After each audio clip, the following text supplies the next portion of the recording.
Je suis Louis Pelletier. Je remplace à pied levé mon collègue André Habib qui ne peut pas être avec nous ce soir pour des raisons familiales. Je vais simplement dire quelques mots pour présenter l'événement annoncé, la dernière édition de Cadavres exquis pour cet automne. Donc, ce soir, thème endormant, on a l'honneur d'avoir avec nous Madame Alexandra Kaminska du département de communication. C'est elle qui a organisé la soirée, fait la sélection des films au programme, qui a invité M. Antonio Zadra du département de psychologie et puis Josiane Barrette-Moron de l'École de santé publique qui vont discuter après la projection avec Alexandra. Donc, quelques mots sur l'événement. C'est Cadavres exquis, c'est une série de projections qui vise à mettre en valeur une collection importante, intéressante, qui dormait à l'Université de Montréal, collection de films 16 mm. Donc, les 5 films, 4 vont être présentés en entier, un simplement en extrait. Ce sont des films conservés ici au centre de conservation, dans le même immeuble, des films qui n'avaient pas été vus par personne depuis probablement au moins 20 ans. Donc, en fait, l'exercice, on a remis la liste des titres de films disponibles à Alexandra, qui a assemblé le programme de ce soir, qui s'annonce très prometteur. C'est moi qui ai fait la numérisation. Je vais seulement dire quelques mots rapides. C'est des films 16 mm. 4 sont en couleur, 1 en noir et blanc.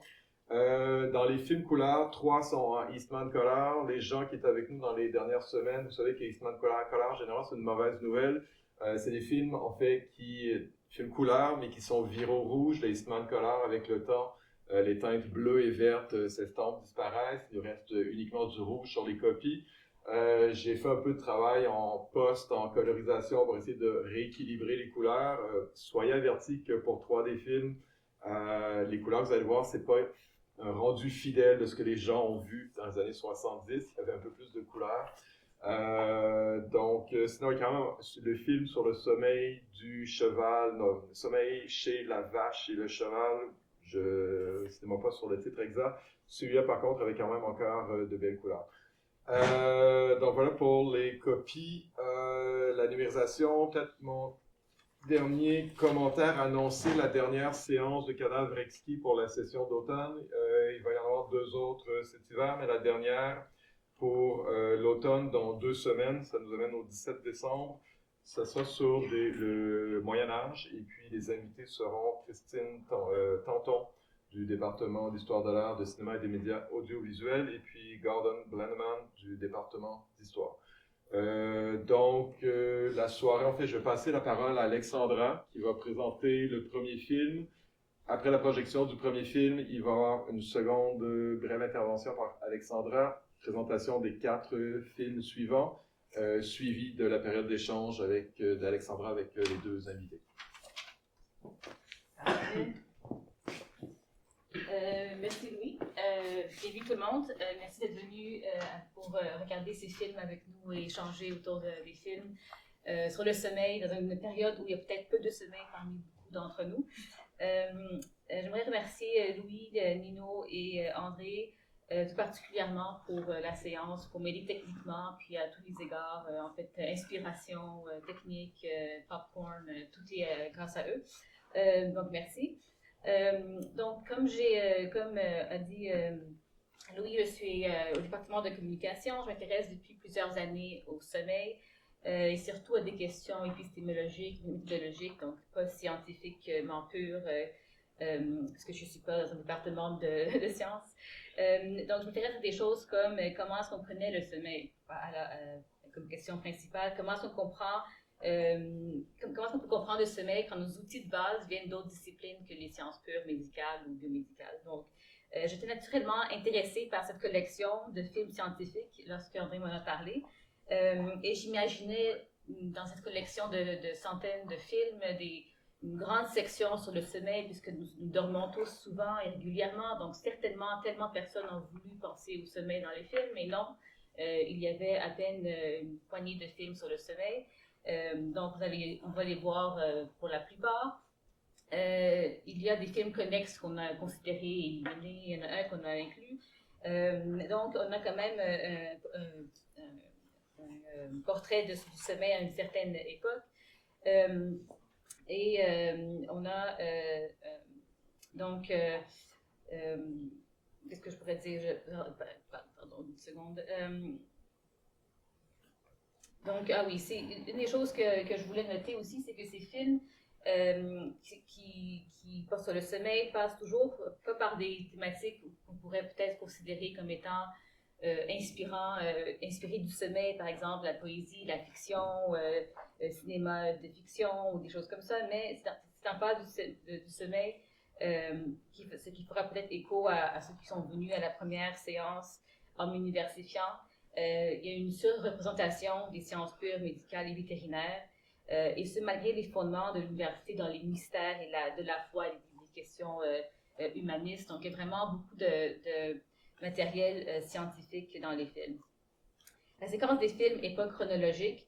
On commence là où les humains ont commencé leur découverte du sommeil avec le rêve. Donc c'est pour ça que le premier film, on peut le regarder un peu séparément puisqu'il est vraiment d'une nature différente des premiers.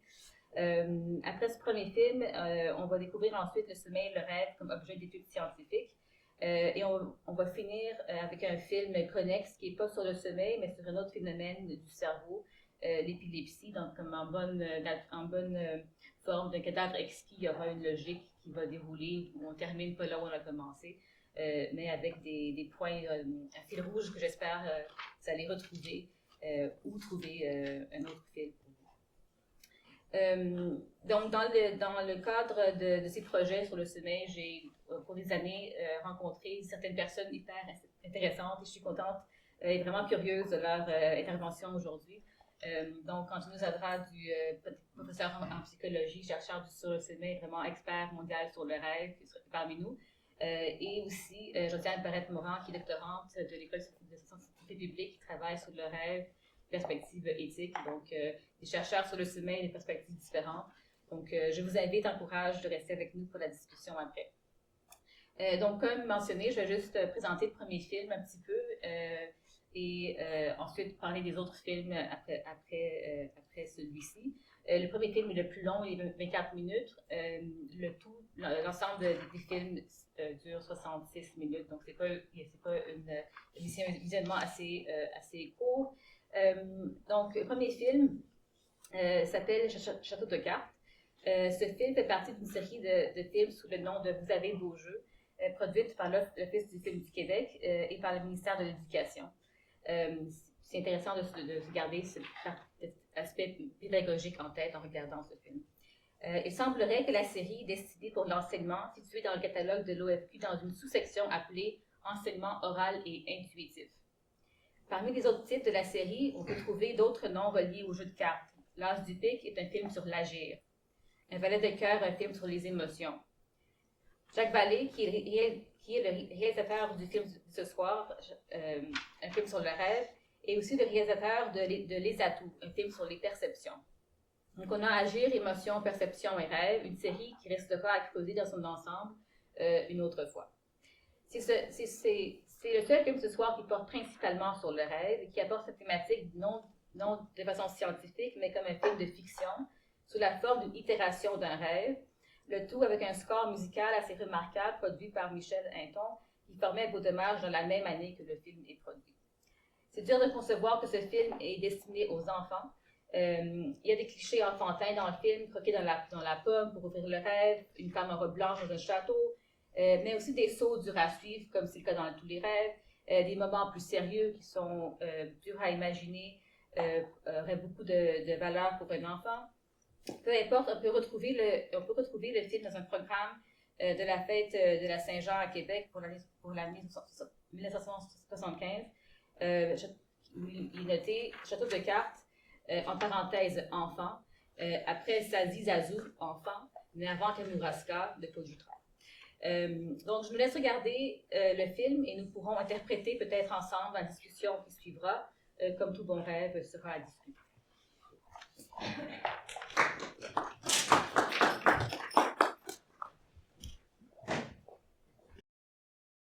Notre séance fait le passage du monde de l'imagination au monde de la science. Nous commençons avec Sleep and Dreaming in Humans de 1971. où nous allons pouvoir voir pour la première fois, mais pas la dernière, l'appareillage scientifique utilisé pour la recherche scientifique et médicale du sommeil. Nous allons voir l'importance des ondes du cerveau comme données, mais aussi des techniques du réveil et de l'interruption, l'utilisation du semi-réveil comme moment propice et vulnérable, et bien plus. Je porte votre attention sur le docteur William C. Dement, que nous retrouverons dans notre 4e fil également. Le Dr. Dement est un pionnier de la science du sommeil et il est fondateur d'un des plus grands et plus importants laboratoires du sommeil jusqu'à ce jour à l'Université Stanford. Ce film est probablement inspiré d'un cours qui est devenu très populaire, Sleep and Dreams, qu'il a commencé à donner à Stanford la même année du film. Produit la même année que Sleep and Dreaming in Humans, notre cadavre exquis continuera avec un passage par les sciences vétérinaires avec les états du sommeil chez la vache et le cheval. C'est saisissant dans le film de voir les rapprochements entre humains et animaux quand vient le temps de dormir, somnolence et lourdes paupières, bâillements, un corps qu'il faut placer et positionner confortablement. Et j'ai entendu anecdotiquement, avant de commencer la séance, que c'est un film qui a été montré peut-être à Télé-Québec d'antan. Je ne sais pas l'histoire de comment, dans quel contexte il aurait été montré dans ce contexte-là, mais si quelqu'un sait cette histoire ou pourrait expliquer ça, ce serait intéressant de savoir ça plus tard. Nous continuerons avec un court extrait d'un plus long documentaire qui s'appelle Mysteries of the Mind, qui a été produit par National Geographic et Carl Sagan et montré à la télévision américaine sur PBS. On va voir un extrait de 7 minutes, le programme entier dure 1 heure. Parmi les autres thématiques du programme, il y a la maniaco-dépression, les troubles obsessionnels compulsifs, l'alcoolisme et autres sortes de conditions. Le but du programme est de donner un aperçu des dernières recherches sur les mystères du cerveau. Dans ce fragment, cet extrait, on utilise les conditions de la narcolepsie comme point de départ et le film nous montre le sommeil sous un autre angle que les films précédents.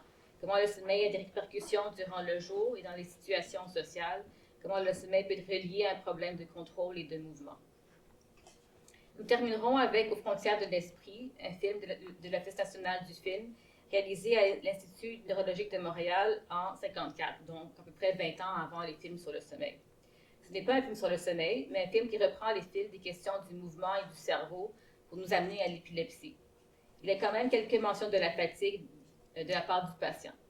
Je souligne simplement ici l'étrange choix du titre, Aux frontières de l'esprit, un titre qui nous ramène au mystère du rêve que nous avons commencé, malgré son déploiement de la science et de la chirurgie, d'outils hyper précis et de réparation d'un cerveau défectueux. Bref, il ne semble pas avoir beaucoup de place pour l'esprit dans cette entreprise.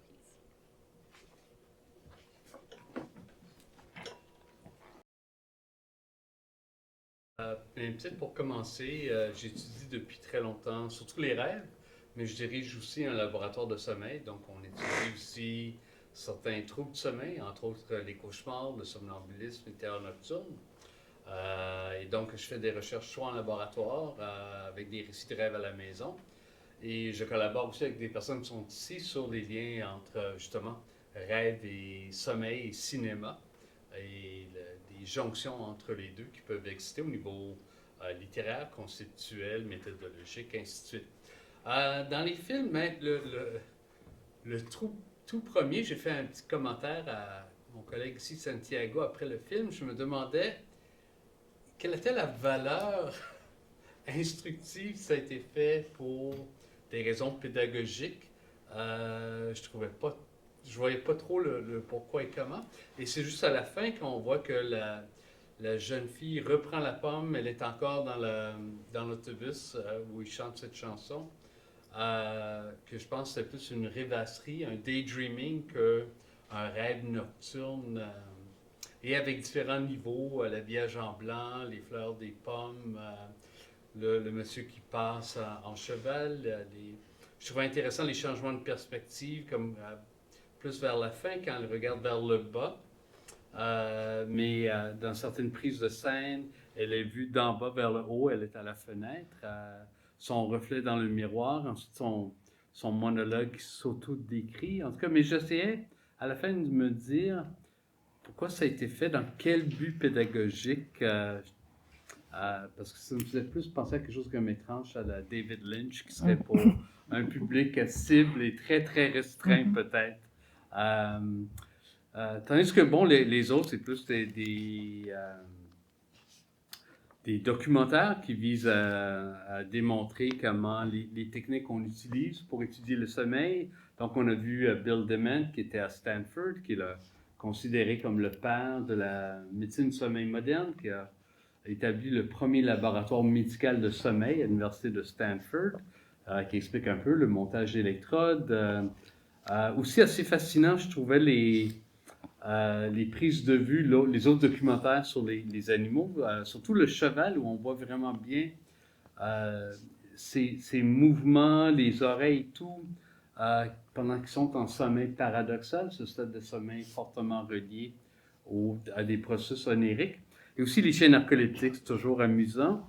Et en passant, ces recherches-là ont mené à la découverte de la cause de la narcolepsie, mais malheureusement, encore aujourd'hui, on n'a aucun traitement pour guérir, seulement pour, si on veut, neutraliser le pire des symptômes reliés à ça.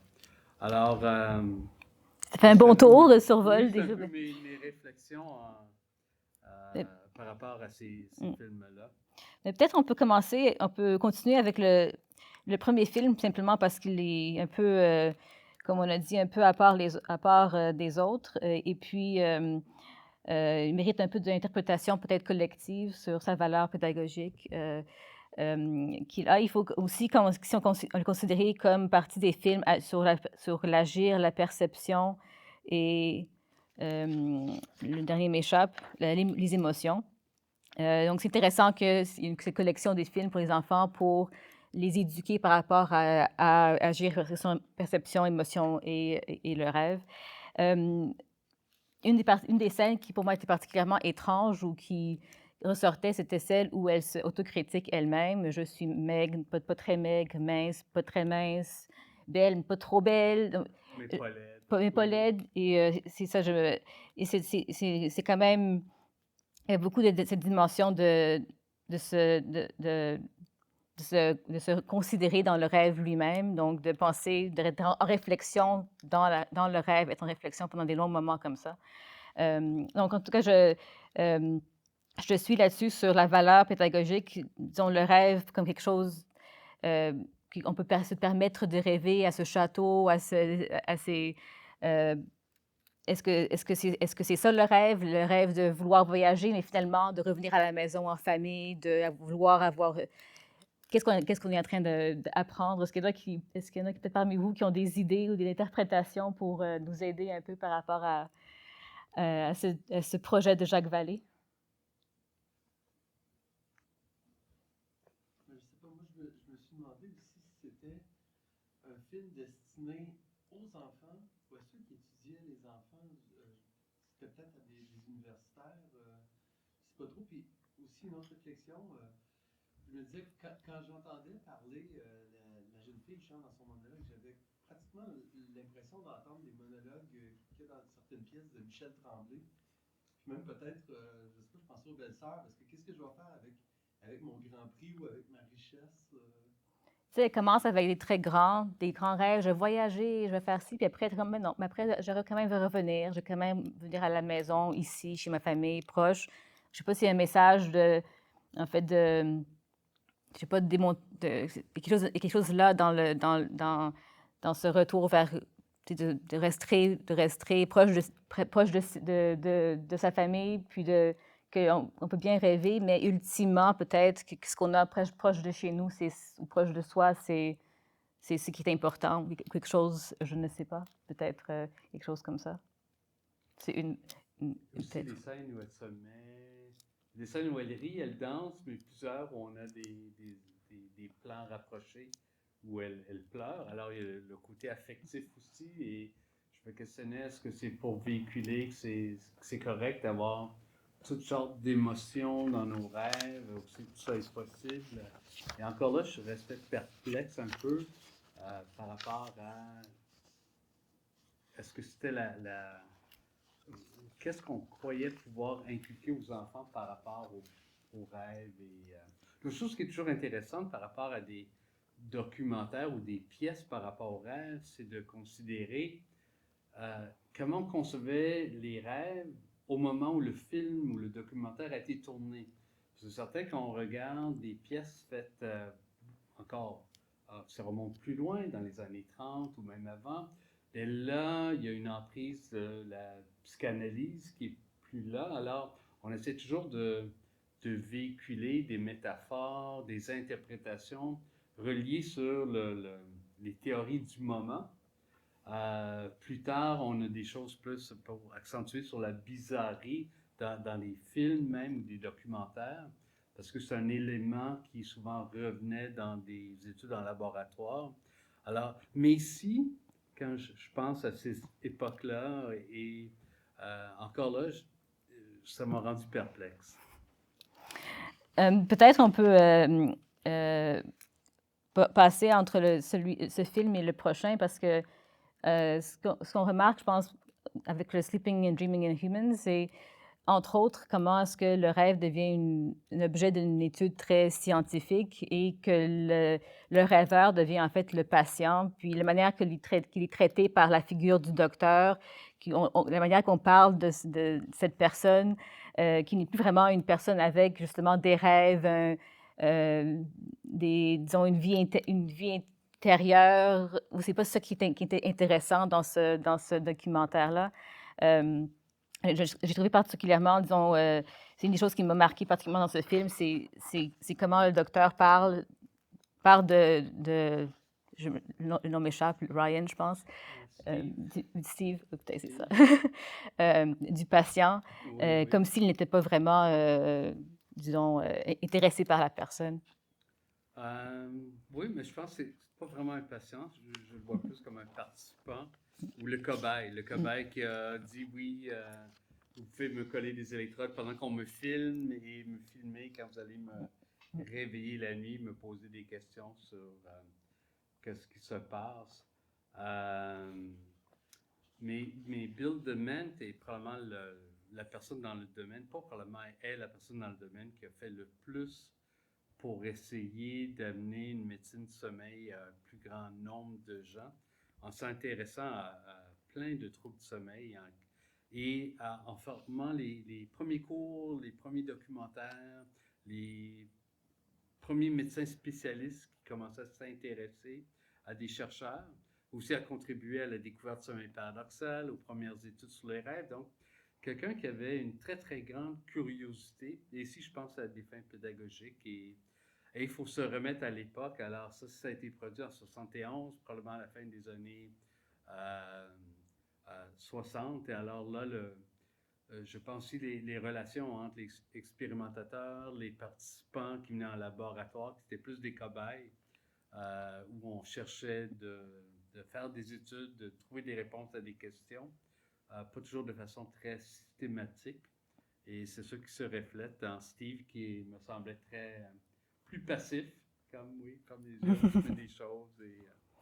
Oui, mais en fait, c'est juste une parenthèse peut-être, mais c'est quand même remarquable qu'on est en 71, puis on parle de William Dement qui, seulement à ce moment, est en train de commencer des études sur le sommeil scientifique. Donc, si je reviens à un point que j'ai fait jusqu'en commençant, que le sommeil est quand même quelque chose qu'on fait depuis toujours, qu'on fait tous, c'est universel parmi nous, c'est quand même intéressant que la science n'a pas été intéressée rigoureusement à l'étudier jusqu'aux années 70, 70. Tout à fait, c'est pas non seulement quelque chose que tout le monde fait à travers la culture, le temps, mais que tous les animaux font à différents degrés. Mais souvent, il y a eu l'idée que, même dans les mythologies, les dieux du sommeil sont intimement reliés aux dieux de la mort et que le sommeil est l'état le plus proche que nous pouvons vivre, qui nous rapproche de la mort. C'est comme ça que c'était vu. Et comme un état passif où on est déconnecté et qu'il n'y a rien qui se passe. De là aussi l'idée que le sommeil est une perte de temps. Et donc, beaucoup de gens, je pense, ne voyaient pas l'intérêt de vouloir s'intéresser à ça. Tout comme il n'y aurait pas, pour bien des gens, d'intérêt à vouloir étudier ce qui se passe dans le cerveau dans quelqu'un qui est décédé, dans le cadre de cadavres esquisses. Je pense que ces connexions-là fonctionnent bien. Et donc, on pensait, c'est ça, que c'était un état homogène où il ne se passait rien et qu'on devait fermer nos systèmes pour conserver de l'énergie, pour se reposer, Pour rêver. pour rêver peut-être. Et donc, c'est venu assez tardivement, cette idée que peut-être le sommeil avait d'autres fonctions, que le sommeil, c'était pas un état uniforme, qui se passe différentes choses. Et ensuite, de pouvoir avoir les outils pour investiguer le sommeil. Marie, qu'il y avait déjà des gens qui commençaient au tournant du siècle dernier, dans les années 1600, 1860, 1890, que les gens commençaient à essayer de réveiller des gens à différents moments de la nuit, sans aucun équipement, et réalisaient déjà que les gens étaient plus aptes à se souvenir des rêves en fin de période de nuit qu'en début de nuit, ce qui corrèle avec les périodes de sommeil paradoxal. Les érections chez les hommes en sommeil, c'est connu depuis très longtemps parce que c'est repris dans des fresques comme la grotte de Lascaux, qui est, je sais, me souviens combien d'années, milliers d'années avant Jésus-Christ. Mais c'est dans les premières ou les plus anciennes œuvres d'art, si on veut. Et là, il y a quelqu'un qui est couché, qui dort, qui a une représentation d'un oiseau qu'on pense, qui essaie de représenter la personne qui est en train de rêver, qui quitte son corps comme un oiseau. Il y a un bison qui est éventré, qu'on pense c'est la représentation du rêve. Mais la personne qui est couchée, qui est en train d'avoir ce rêve-là, dans cette caverne, sur la muraille, est en érection. Alors, je pense que l'idée de ces observations-là, les gens l'ont observé depuis longtemps, mais pourquoi et comment, et est-ce que c'est intéressant à étudier? Bien, ça a pris peut-être 10 000 ans avant que certaines personnes commencent à s'y intéresser. Et même en passant, quand les premiers labos ont commencé, et même sur les recherches sur les rêves, pour bien des gens, c'était complètement inintéressant.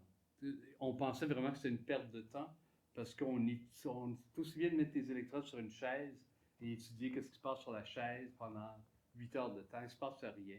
Pour les gens, c'était vraiment rien d'intéressant qui se passe dans le corps ou dans le cerveau au cours du sommeil. Et donc, c'est aussi contre-courant, je pense. Et oui, c'est facile d'oublier, comme tu le soulignes, que c'est une science très, très jeune. Un peu aussi comme les neurosciences.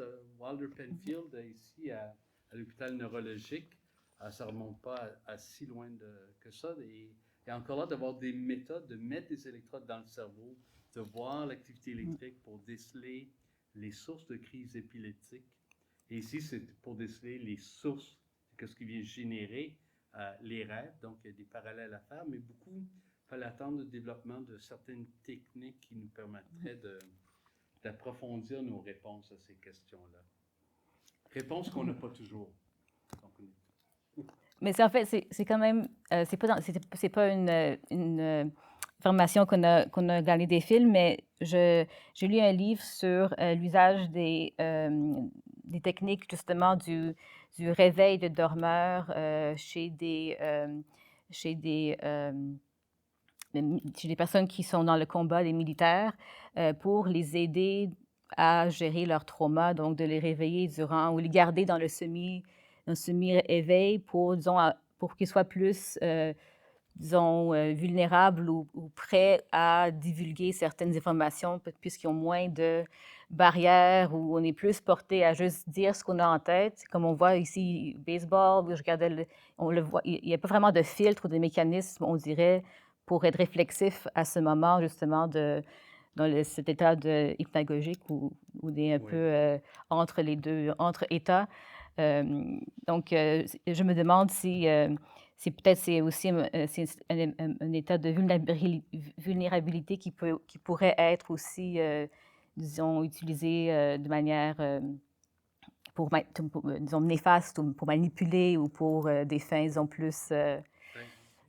Une des choses que les gens ont compris il y a fort longtemps, c'est que la privation de sommeil est quelque chose qui nous rend vulnérables. Sans connaître les mécanismes ou quoi que ce soit, la privation de sommeil auprès de soldats et d'autres, elle est toujours, c'est une forme vraiment de torture et quelque chose qui peut aider à briser des mécanismes de défense psychologique, nous rendre plus vulnérables. On devient aussi beaucoup moins apte à maîtriser nos émotions, à gérer nos émotions, à gérer ce qui se passe autour de nous. Alors, dans des situations de guerre, de capture ou de peu importe, oui, c'est une des techniques. Alors, je dirais pas nécessairement les éveils en sommeil, mais la privation de sommeil qui fait en sorte qu'on fonctionne bien moins bien, et surtout quand c'est prolongé. En fait, c'est intéressant que dans les films, il y a si peu de discussions de thématiques qui sont de nos jours très courantes, comme l'insomnie, l'hygiène du sommeil, des choses qu'aujourd'hui, on parle de ce genre de thématiques, c'est pas vraiment... on a aussi mentionné le cauchemar un petit peu dans le film, dans la partie, dans le film sur de l'épilepsie. Oui, une chose qui est intéressante avec les chiens narcoleptiques, c'est de commencer aussi à réfléchir quel est le rapport de ce qui se passe dans notre environnement qui peut contribuer à nos troubles du sommeil, mais aussi de la génétique. Alors, les chiens, on a vu les Doberman, entre autres, c'est une colonie de chiens qui existe depuis longtemps à Stanford, où la transmission génétique de la maladie est faite intentionnellement. Mais ça commence, alors là, on commence à voir, comme pour d'autres pathologies de sommeil, telles que le somnambulisme, où la génétique joue un rôle, et là, c'est de savoir qu'est-ce qui, dans nos gènes, fait en sorte qu'on est plus vulnérable ou plus apte à développer une parasomnie telle que le somnambulisme ou la narcolepsie ou d'autres choses, versus l'insomnie, où là, des facteurs de l'environnement, les facteurs de la vie moderne, le 24 heures par jour, 7 jours semaine. Je me souviens d'une diapo drôle dans un congrès, mais qui était quelqu'un qui est sur Internet à 3 heures du matin, qui cherche What is the cure for insomnia? Mais 3 heures du matin, ils sont sur Internet. Alors, un peu la blague de il y a beaucoup de problèmes qu'on sont auto-infligés de par nos choix, de par la société dans laquelle on vit et les opportunités qu'on a pour se auto-priver du sommeil. Et en passant, l'être humain est le seul animal connu qui intentionnellement va se priver de sommeil. Vous avez des chats, des chiens. On n'est pas très intelligents, je pense. Les poissons fatigués, ils partent, oui. Mais ça m'amène à peut-être un dernier point puis après, on pourrait ouvrir la discussion plus largement, mais le sommeil, dans les films qu'on a vus, on a beaucoup de représentation du sommeil par les ondes. On voit souvent, c'est vraiment la façon qu'on représente le sommeil. Ici, on dort bien, voici les ondes. Dans le film sur l'épilepsie, on voit un peu c'est un film plus vieux, donc on a la maquette, le cerveau en 3 dimensions, voici les parties du cerveau. Mais c'est vraiment par les ondes qu'on représente le sommeil. Et je me demande donc si aujourd'hui, est-ce qu'il y a d'autres, aussi les diagrammes aussi, mais est-ce qu'aujourd'hui, on a d'autres techniques pour faire ce genre de représentation, mais aussi comment est-ce qu'on représente justement des conditions, des situations comme l'insomnie, où c'est pas vraiment par la même sorte de mécanisme ou de figure qu'on pourrait représenter le problème? Je pense que c'est une excellente question. Alors, d'une part, oui, il y a des techniques beaucoup plus sophistiquées. Même les électrodes, ici, il y a Bill Deman dans un des vidéos qui dit on a un montage complet, on a 12 électrodes. Maintenant, on peut en mettre 256, 128. On peut faire des analyses de EEG, pas juste de voir ce qui se passe sur une électrode, mais comment différentes régions communiquent avec d'autres, comment se propagent les signaux. On a de l'imagerie cérébrale, donc on peut étudier les gens avec différentes techniques d'imagerie à travers le sommeil. Mais je pense qu'il y a aussi, donc il y a tout ce volet-là, mais il y a de plus en plus une reconnaissance de l'importance des choix qu'on fait, de comment on vit. Alors, des choses qui n'ont rien à voir avec nos électrodes, quoi que ce soit, et la contribution de ce qu'on mange, les niveaux de stress, les emplois, le travail posté, les préoccupations, le fait maintenant de plus en plus que la dernière chose que beaucoup de gens vont faire avant de s'endormir, c'est de consulter leur téléphone. C'est souvent la première chose qu'ils vont faire au réveil. Donc, tous nos rituels, nos paradigmes par rapport à comment on s'endort, comment on met fin à notre période de sommeil, est en train de changer ou change depuis un certain temps.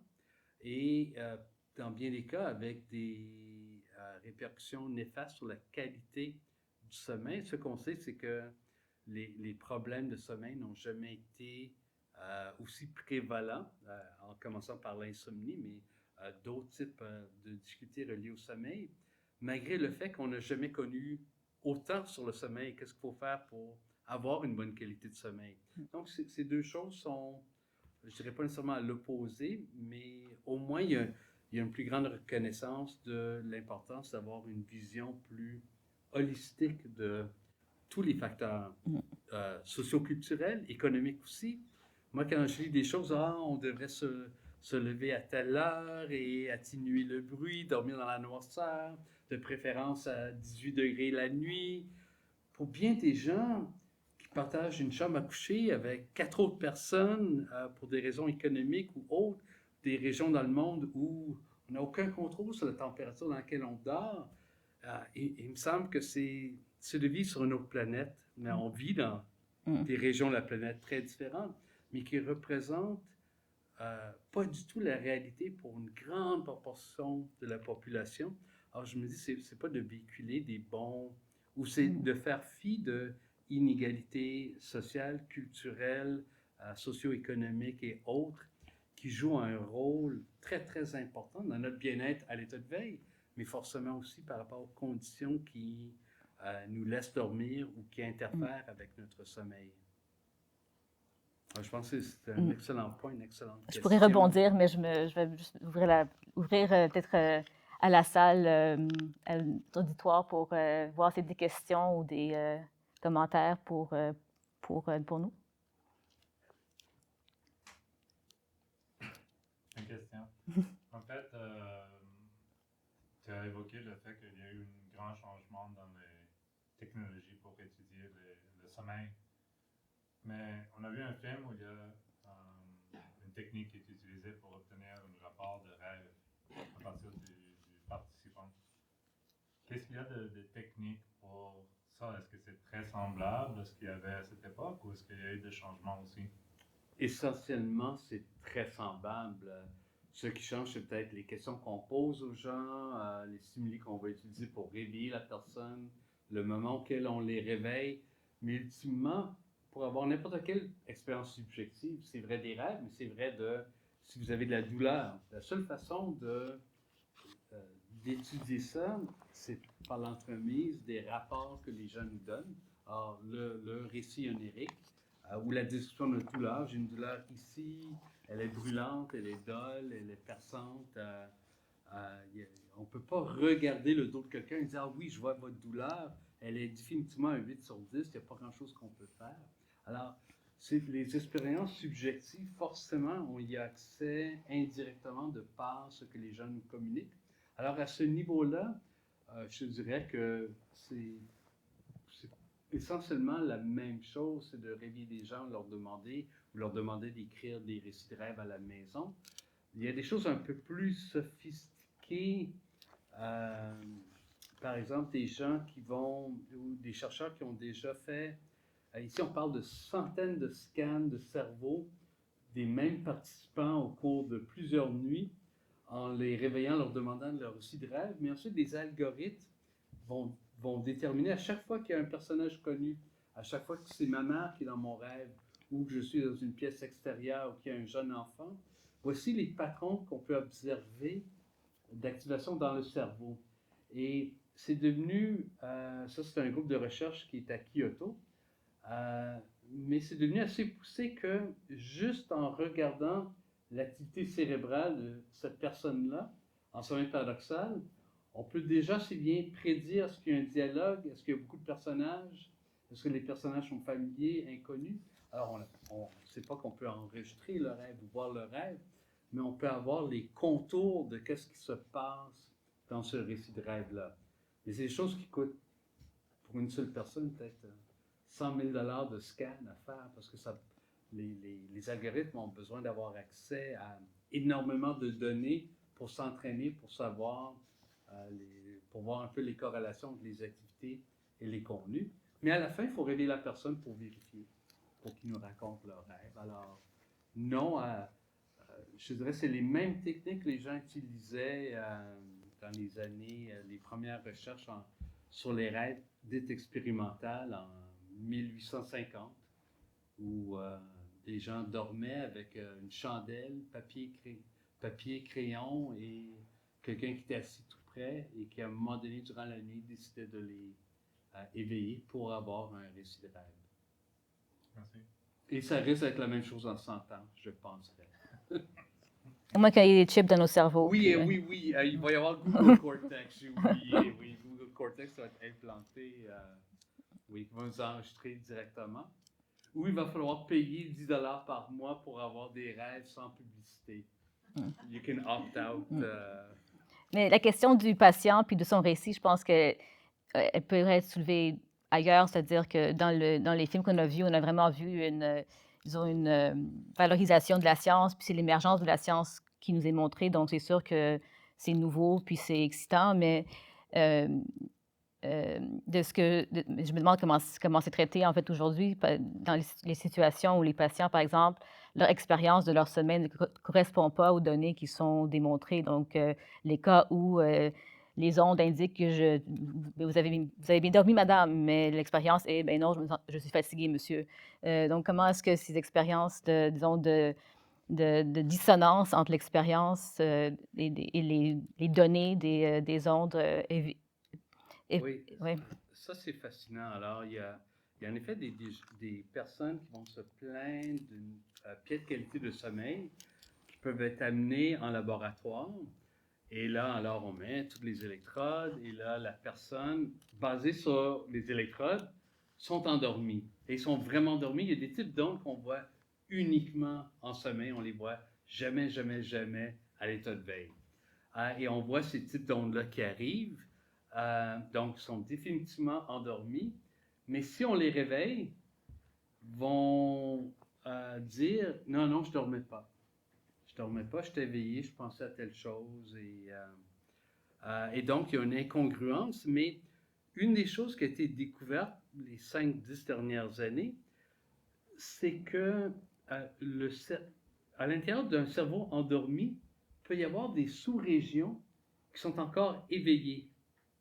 Alors, et à l'inverse, vous savez, si vous êtes bien fatigué ou vous êtes ennuyé et que là, vous commencez à cogner des clous, cogner des clous, votre tête tombe pour une fraction de seconde, là, vous réveillez, mais c'est pas que vous êtes endormi, vous avez perdu conscience pendant une seconde, c'est pas que là, vous n'entendez plus rien, mais c'est que certaines régions de votre cerveau se sont endormies, le reste a resté réveillé. La même chose à l'inverse peut se reproduire, vous êtes les grandes parties de votre cerveau endormies et des sections à l'intérieur de votre cerveau sont encore éveillées. Et on pense que ces personnes-là, peut-être, sont conscientes où il y a un arrimage entre ces régions qui sont encore éveillées et eux, quelque part, sont conscientes de ça et donc ont l'impression qu'ils ne dormaient pas. Et donc, c'est une des explications, c'est que peut-être they're aware, ils ont une certaine conscience que c'est pas un sommeil qui est parfaitement reposant. Et d'autres ont développé tout simplement une attitude très négative envers leur sommeil et une croyance qu'il est toujours de piètre qualité. Parce qu'on peut leur offrir des traitements qui n'ont rien à voir avec le sommeil. Par exemple, comment induire des rêves lucides qui traitent aucunement l'insomnie, mais ça change leur rapport au sommeil. Ils disent « Ah, je pourrais contrôler mes rêves, je peux faire tel exercice avant de m'endormir. » Et ça change un peu leur focus sur leur manque de sommeil, leur difficulté d'endormissement, de se réveiller fatigué. Et ça a des effets bénéfiques. Ça, c'est des recherches qui sont faites, entre autres, à l'Université Laval. Et donc, ça revient aussi à la question, oui, c'est bien beau, les électrodes et tout, on apprend beaucoup de choses, mais le sommeil, comme beaucoup d'états d'éveil, est le produit de plusieurs processus, et oui, des processus neurobiologiques de notre cerveau, mais aussi de nous-mêmes et comment on conçoit notre sommeil, notre bien-être, notre rapport par rapport à ça. La même chose pour les gens qui vivent des cauchemars, qui ont des craintes par rapport à s'endormir pour ne pas faire des cauchemars. Alors, il y a plein de raisons. Les gens qui n'aiment pas dormir dans le noir ou pas dormir tout seul ou en camping. Il y a plein de facteurs psychologiques qui rentrent en compte aussi. Et si vous avez un trouble de dépression ou d'anxiété ou de stress, si je mets des électrodes sur votre cerveau, puis j'enregistre, je vous dis, ah oui, là, je comprends votre anxiété, et je ne vous parle pas de qu'est-ce qui se passe dans votre esprit, comment vous l'expliquez, comment vous le vivez. Je pense pas que vous seriez très content de cette approche-là, de juste dire, oui, je comprends votre anxiété parce qu'il y a des ondes bêta dans votre cortex occipital. C'est comme vous parlez chinois, là. Moi, je sens du stress, je sens une angoisse à l'intérieur de moi. Et je pense que le sommeil doit être vu un peu de la même façon. Il y a des choses neurobiologiques qui nous aident à beaucoup mieux comprendre, à traiter, évaluer, mais que pour bien comprendre une problématique reliée au sommeil chez une personne, toutes les techniques qu'on a vues, c'est bien, mais ça nous prend aussi tout l'aspect subjectif, verbal, du vécu de la personne pour mieux comprendre et pour, à la fin, mieux les aider aussi. En fait, est-ce qu'on enregistre les sons que les gens font quand ils dorment? Si on enregistre les sons, Oui, est-ce qu'il y a une aspect sonore au sommeil qui est étudiée ou intéressante? ah oui, la somniloquie, le fait de parler au cours du sommeil, il y a le ronflement, qui peut être associé aux apnées ou pas. Mais est-ce qu'ici, il n'y avait pas cette dimension? Ici, je ne pense, dans les Ouais. films, originalement, je ne pense pas. C'était pas quelque chose qui était mesuré. Il y en a beaucoup d'autres mesures maintenant qui n'existaient pas. Alors, sonore aussi, mais des mesures respiratoires beaucoup plus poussées qu'à l'époque, rythme cardiaque aussi. C'est pas juste le battement, mais c'est le type d'onde à travers le temps. Mais oui, les sons sont importants. Et les sons sont aussi importants pour, si vous dormez avec un Fitbit, Apple Watch, Alexia, n'importe quel outil intelligent dans votre chambre à coucher, même si à des fins utiles, est-ce que je ronfle pas, il y a un souci à moyen long terme aussi que ces données-là, de qu'est-ce qui se passe en termes de bruit dans notre environnement où on dort, qui les collecte, comment sont utilisés, et si c'est fait conjointement avec quelque chose qui mesure vos rythmes du sommeil. En fait, j'ai lu quelque part maintenant que on peut détecter certains troubles du sommeil par la voix, comme par exemple, je ne sais plus c'est lesquels, peut-être c'est la narcolepsie, mais que quelque chose dans la voix qui est reconnaissable par les... Donc, alors, par la voix, il y a certaines formes de maladies neurodégénératives. Alors, ce n'est pas relié au sommeil, mais il y a des anomalies dans les intonations, prononciations, qui sont bien prédire certains troubles neurodégénératifs. Maintenant, par rapport au sommeil, par la voix, bien, absolument, les gens ne parlent pas, mais de par, comme je dis, la respiration et surtout les ronflements, bien là, ça peut nous aider à détecter certaines formes d'apnée ou d'autres troubles indirectement. Mais il y a toute une industrie qui fait une collecte de nos données collectives au cours du sommeil où nous ne savons pas encore qui, quand et comment Je ça est suis une utilisé. victime de ça, je pense.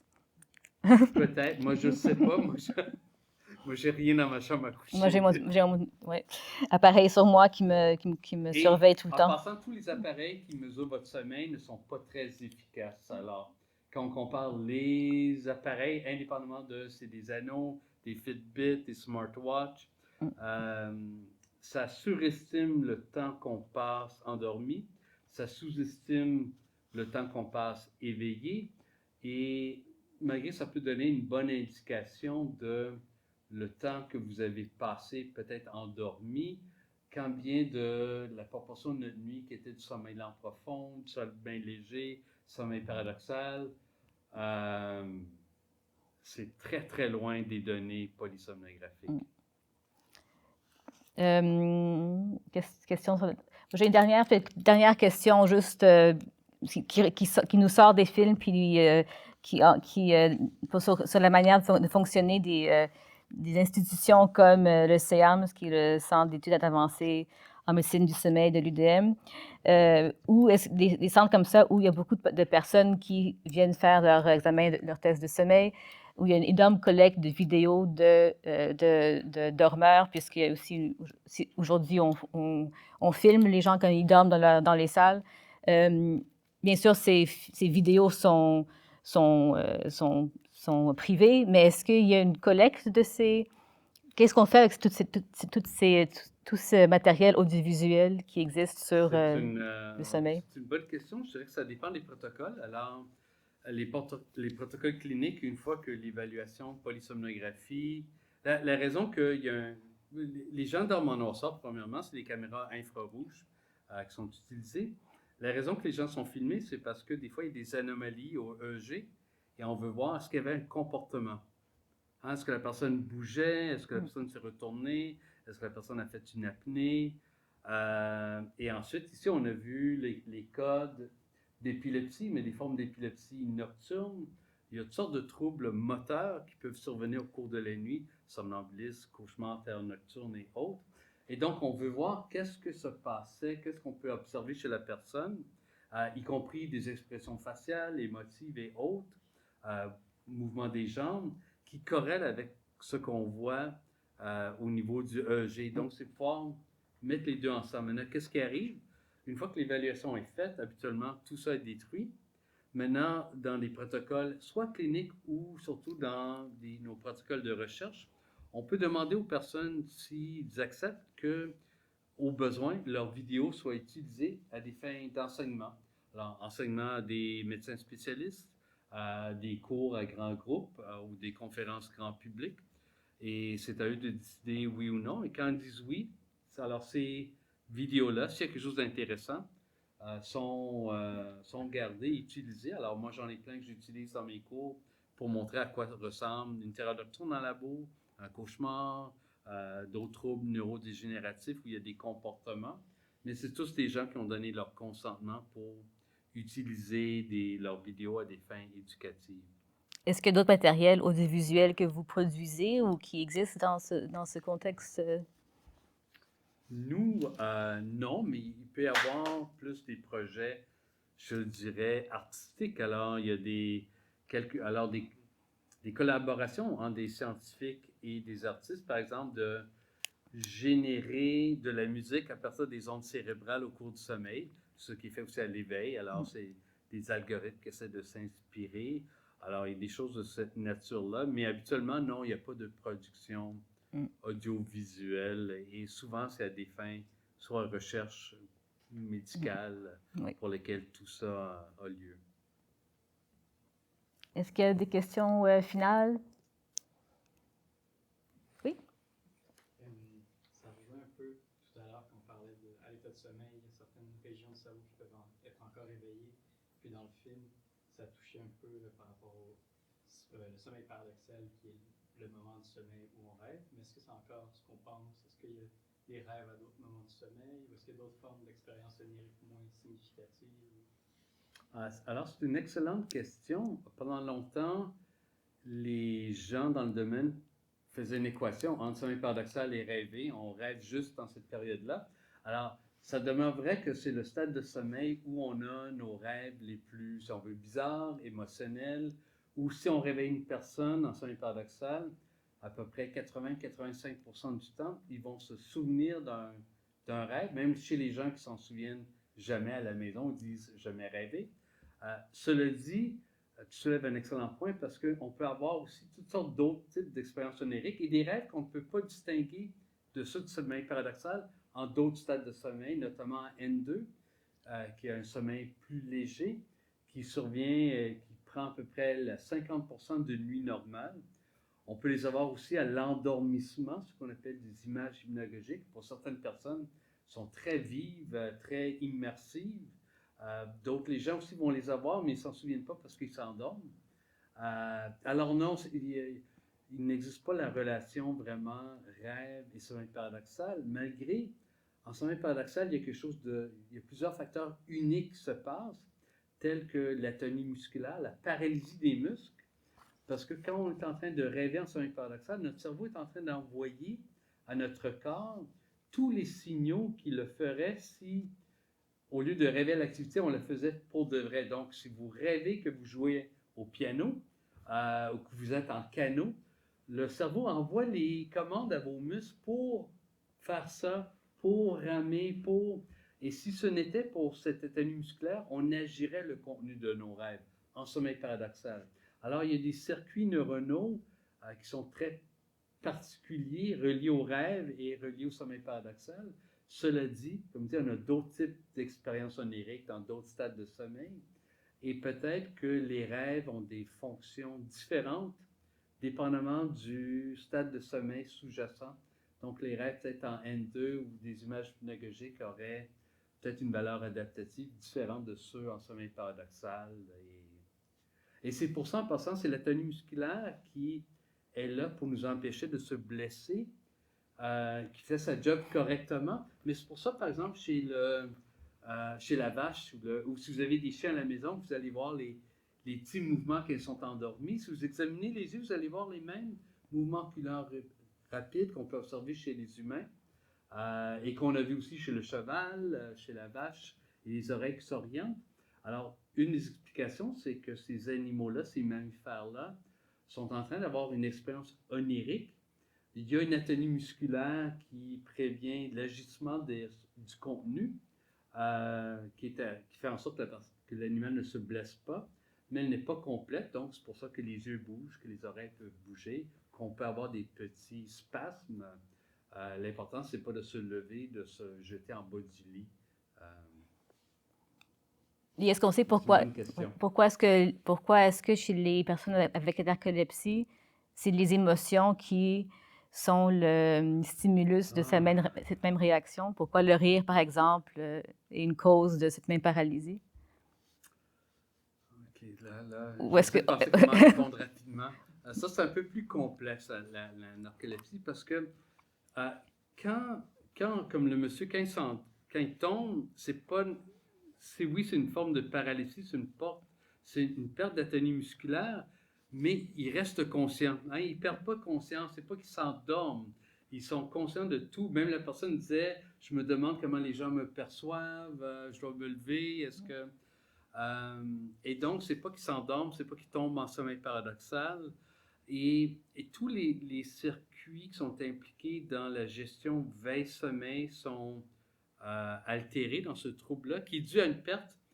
C'est une perte de neurones qui sont spécifiques à générer une molécule qui s'appelle l'orexine, qui nous aide à réguler les rythmes veille-sommeil.